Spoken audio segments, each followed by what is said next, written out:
said it's embarrassing, but this is kind of an historic game. I'm aware. Third time the team has scored 70 points over 7. What's the question? What's the question? I just finished telling you. Next question.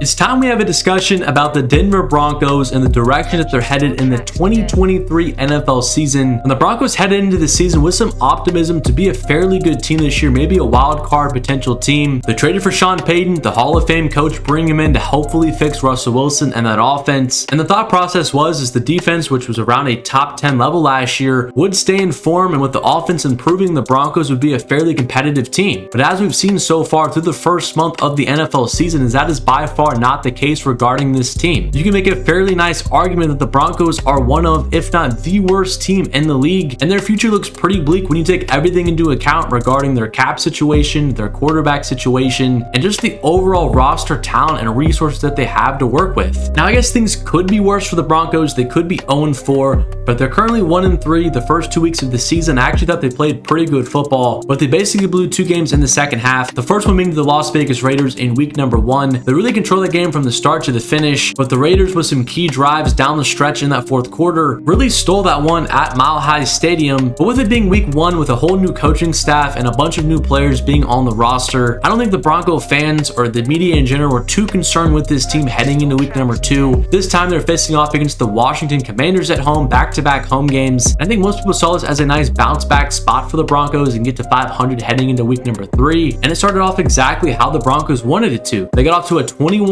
lead. They were looking like a dominant team over Washington in a completely different class from them. But then, similar to the previous week, things began to turn a little bit. The Broncos started turning the ball over. The defense had no answers to Sam Howell and the passing attack of the Commanders. And Washington stormed all the way back despite that deficit and actually won the game. In light of that, it was pretty cool to see a Hail Mary at the end of the game from Russell Wilson to tie that game up. But then to miss a 2-point conversion to send the game to overtime is kind of what it's been like for Bronco fans in recent memory. Just the full Bronco experience. You give the fans a little bit of hope with the Hail Mary, and then it comes all crashing down just the very next play. I think a lot of Bronco fans would echo that's how the last couple of years have felt with this team. But despite blowing those first 2 games, the Broncos still look pretty competent on offense compared to last year with Nathaniel Hackett. Russell Wilson looked a lot more efficient. He looked a lot more comfortable. And there were still some things to take away positively regarding the Broncos. But man, that went all out the window in week number 3 against the Miami Dolphins when they got absolutely dominated. They allowed 70 points. Yes, the most points since like 1960. And really to see the reaction of Bronco fans after this game, it really seemed like this was the low point of their fandom. And I mean, that makes sense. To lose by 50 points, to give up a historic number of points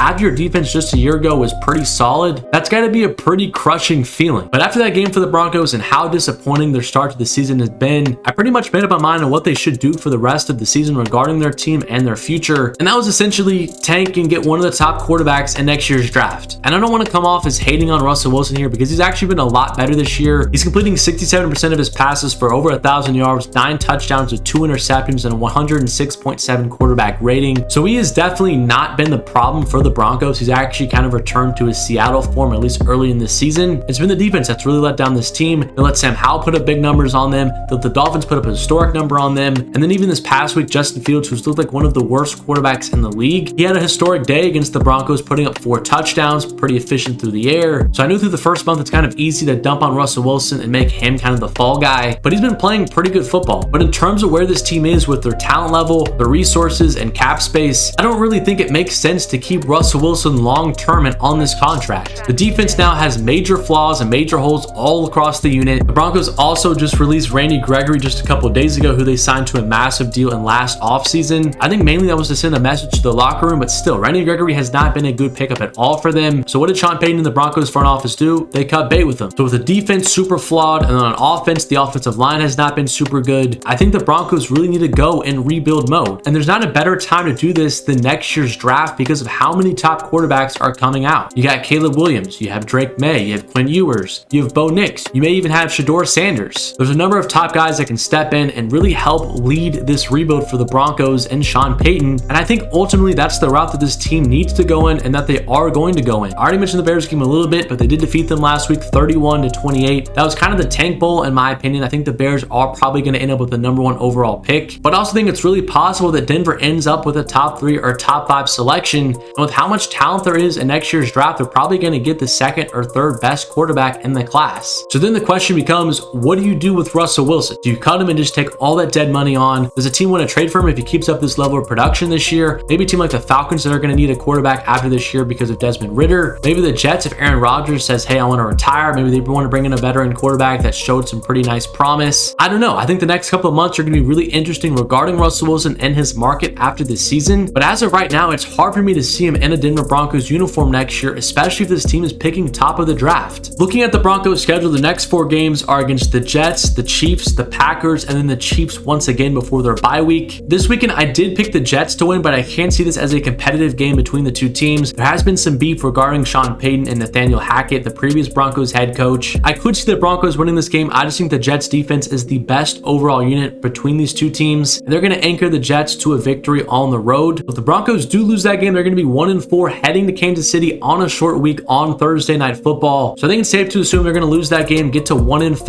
after losing to Patrick Mahomes and the Chiefs, and they're going to be playing the Green Bay Packers at home. I don't think the Packers are that spectacular either, but I do think they're going to be favored in that game against the Broncos, especially if they're 1-5 coming into the game. But whatever, for the sake of argument, let's just say that they split one of the games between the Jets and the Packers, and then the following week they play Kansas City once again. So I think it's a really good chance that the Broncos are 2-6 or 1-7 heading into their bye week, and you wouldn't even believe who they play after that. Yeah, it's the Buffalo Bills. So when I look at the remaining schedule, I really only see 4 games that they can win the rest of the year. So right now I would put the ceiling at the Broncos win total for the end of this year at 5 and the floor at like 2 or 3 wins. And what I think is going to be super interesting regarding this team is if they are really below 500 come the end of October, if they start to kind of have a fire sale regarding some of the valuable players on their team. I'm talking about the Jerry Judys, the Courtland Suttons, the Garrett Bowles, the Justin Simmons, and maybe even Patrick Surtain. I would probably assume that he's not going to be a guy that they're willing to trade, but all those other guys, I think they could get some assets back that definitely help them fill out the roster in the next couple of drafts. And I've already seen some rumors regarding Jerry Jeudy and the Carolina Panthers, who are in the market for a new wide receiver 1. Broncos have not given Jeudy a new contract yet, but he still has his 5th-year option after this year. I think if they did decide to take some offers, they could get a 2nd or 3rd round pick from the Panthers. And then Garrett Bowles and Justin Simmons are really interesting to me as well. I think those are 2 players that could definitely help out some contenders across the league. And Simmons is about to be 30 years old, and Bowles, he's 31 years old. Neither of those guys are really going to be in the long haul plans for the Broncos rebuild, because really most times when you get a young quarterback, it takes a couple of years to build around him and actually make a competitive team. I don't really see Bowles or Simmons being as effective players as they are now 3 or 4 years down the road. So if I'm Sean Payton and I'm George Patton, I'm trying to field trades for all of these guys and seeing what I can recoup to get some more assets to build this team in the future. So if I had to guess, I do think the Broncos are going to make a handful of trades during this trade deadline and really just sell fire their entire team. But I think if getting rid of some of these key players on this roster does secure one of the top picks and top quarterbacks in next year's draft, that is definitely the right move and the right approach for the Broncos to take. I know it's never fun to see your team continuously lose week in and week out and be one of the worst teams in the league, but I do think right now this is the best overall route long term for the Broncos' success. Now we're gonna have to see if they can take advantage of it and make the correct decisions to get this team back to being competitive. But I want to know what you think about the Denver Broncos and their season so far and what you expect for them from the rest of the year. Should they still try to go all in, win these games, and build around Russell Wilson in the next coming years? Or do you agree with me and think they should blow up their entire team and build around a new young quarterback? But subscribe to the channel if you're new, drop a like on the video if you did enjoy it, and as always, thank you so much for watching the video, and I'll catch you guys in my next one.